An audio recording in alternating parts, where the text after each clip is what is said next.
예, 민주당 정세균 후보의 사퇴, 또 국민의힘 최재형 후보의 캠프 해체, 대선 경선판은 계속 이렇게 움직이고 있습니다. 민주당은 지역 경선이 진행이 되고 있고 국민의힘은 오늘 1차 컷오프 결과를 발표했죠. 정의당에서도 지금까지 4명의 후보가 출사표를 던졌습니다. 다음 달 초에 이제 본선 후보가 정해지게 되는데 오늘 정의당 대선 후보로 나선 이정미 전 의원 스튜디오에 나왔습니다. 예, 의원님 어서 오십시오. 네, 안녕하세요. 예, 후보님이라고 명칭을 해야 되는데 일단 대선 출마를 결심하게 된 배경부터 제가 듣고 싶습니다. 왜 대선에 나오시게 되신 겁니까? 대한민국 향후 10년은 이 굉장히 짧은 기간 동안 굉장히 복잡한 과제를 해결해야 되는 시간들입니다. 네네. 기후위기가 이제 더 이상 미래의 문제가 아니라 바로 현실로 닥친 문제이고 우리 삶이 지속 가능한가 이 질문 앞에 지금 서 있습니다. 불평등 양극화의 문제도 더 이상 이대로 방치해뒀다가는 사회적 갈등이 어떤 수준으로 치달을지 모르는 그런 위기의 시대를 지나고 있는데요. 거대 양당이 돌아가면서 권력을 잡았지만 이런 시대적 과제에 대해서는 전혀 아무런 대안을 내놓지 못한 채 오늘 지금 이 시간까지도 과거에 누가 큰 잘못을 저질렀나, 누가 더 문제가 있나 이런 것들 들춰내는데 시간을 허비하고 있습니다. 제가 미래 10년에 대한 대한민국의 설계도를 정답지를 들고 국민들께 달려가려고 이번 대선에 출마했습니다. 예, 그럼 그 정답지는 지금 가지고 계신 거군요. 그렇습니다. 예. 그런데 이제 대한민국 최초의 페미니스트 대통령이 되겠다. 이게 출마 선언의 또 화두가 됐습니다. 네. 자칫 이게 잘못 이제 전달이 되면 너무 젠더 이슈에만 포커스를 맞춘 거 아니냐라고 오해하실 분들도 있을 것 같은데요. 제가 뭐 페미니스트 대통령이 되겠다만 얘기를 했다면 그럴 수는 있는데요. 네, 전제 출마 선언문의 한 부분입니다. 오늘 제가 이 부산에 온 날이 마침 오거돈 전 시장 항소심 재판이 있는 날이었는데요. 네네.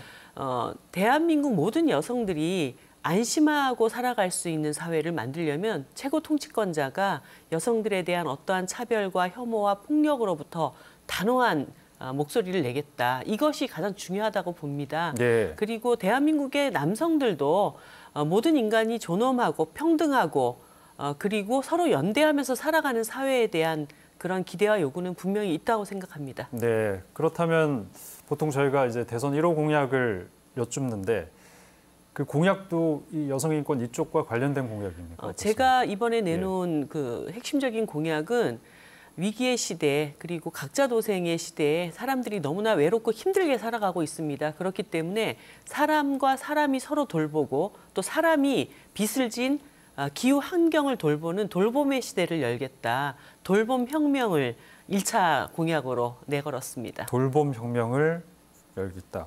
돌봄 사회 부총리를 뭐 신설한다. 그런 얘기도 포함이 됐던데. 네, 뭐 크게 간단히 말씀드리면 3가지입니다. 첫 번째는 GDP 성장 지표를 더 이상 국정 운영 지표로 삼지 않겠다는 것입니다. 네. 그 지표 안에 가려져 있는 불평등, 환경, 주택, 건강 이런 사람들의 구체적인 삶의 질을 개선하고 행복 지수를 중심으로 국가를 운영하겠다는 것이고요. 두 번째로는 철저한 지방 분권 하에서 사람들의 삶의 구체적인 현장에서 서로 그 복지 시스템이 가동될 수 있고 돌볼 수 있는 이런 체계를 만들겠다라는 것이고 세 번째는 그러한 돌봄 시스템 안에 사람을 돌보고 환경을 돌보는 일자리를 100만 개를 만들어서 실업 상태나 불안정한 일자리 속에 삶의 정체성을 잃어가고 있는 사람들에게 안정적이고 지속 가능한 일자리를 드리겠다. 그것을 참여소득으로 보장하겠다. 이 3가지가 돌봄 혁명의 핵심적인 내용입니다. 네, 저 키워드가 돌봄이군요. 네, 그러니까 그렇습니다. 공약의 키워드가. 오늘 오전에 이제 부산시의회에서 또 이 가덕 신공에 대한 얘기를 하셨습니다. 저희 부산에서 초미의 관심사가 이게 아닐까 싶은데 앞서 심상정 후보께서도 비슷한 얘기를 하셨던 것 같은데요. 가덕 신공항을 철회해야 된다라고 얘기를 하셨죠. 네. 예, 이게 부산 시민들의 정서와 조금 괴리감이 있지 않을까라는 생각을 하게 되는데 어떤 입장이십니까? 그 부산 시민들도 이 문제에 대해서 찬반이 좀 갈려 있는 것으로 알고 있는데요. 가덕 신공항이 꼭 필요하다라고 하는 2가지 이유가 있습니다. 하나는 공항이 확장이 되어서 이 공항 안으로 많은 물류가 오고 갈 수 있는 그런 새로운 메가시티로 나가야 된다라는 것이 있고 또 하나는 이 과정을 통해서 많은 일자리들이 창출될 수 있다는 기대, 이 2가지를 말씀을 하십니다.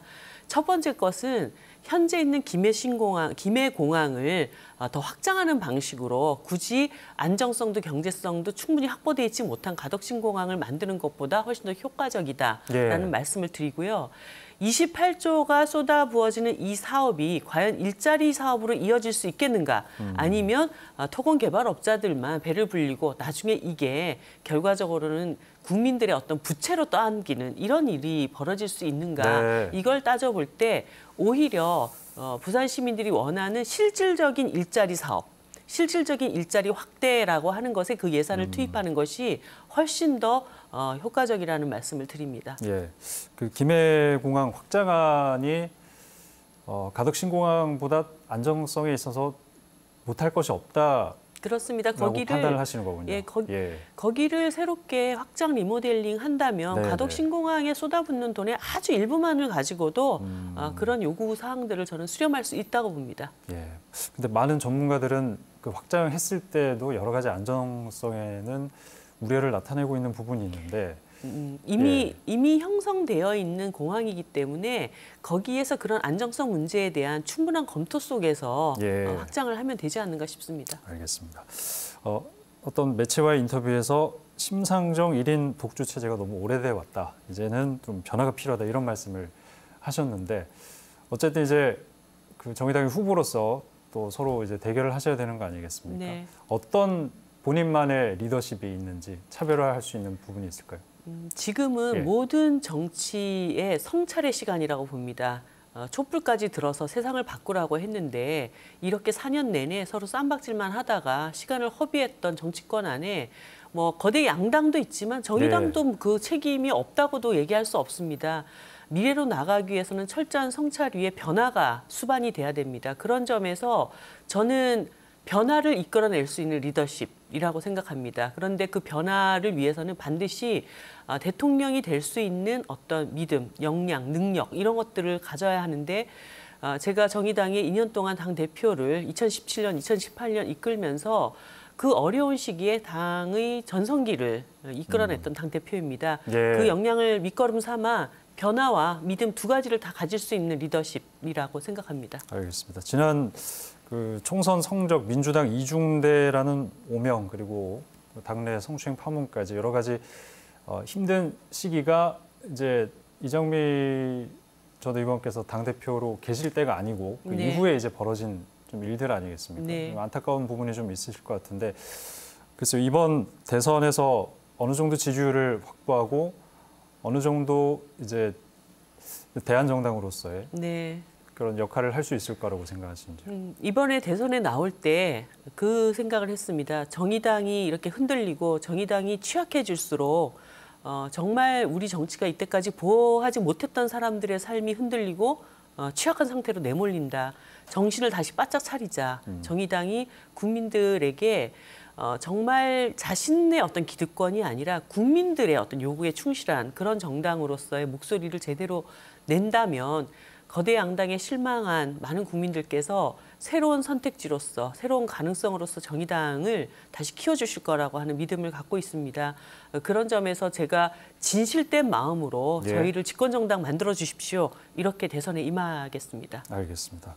네, 오늘 말씀 여기까지 듣겠습니다. 정의당 대선 후보로 출마한 이정미 전 의원과 함께 얘기 나눴습니다. 말씀 고맙습니다. 네, 감사합니다.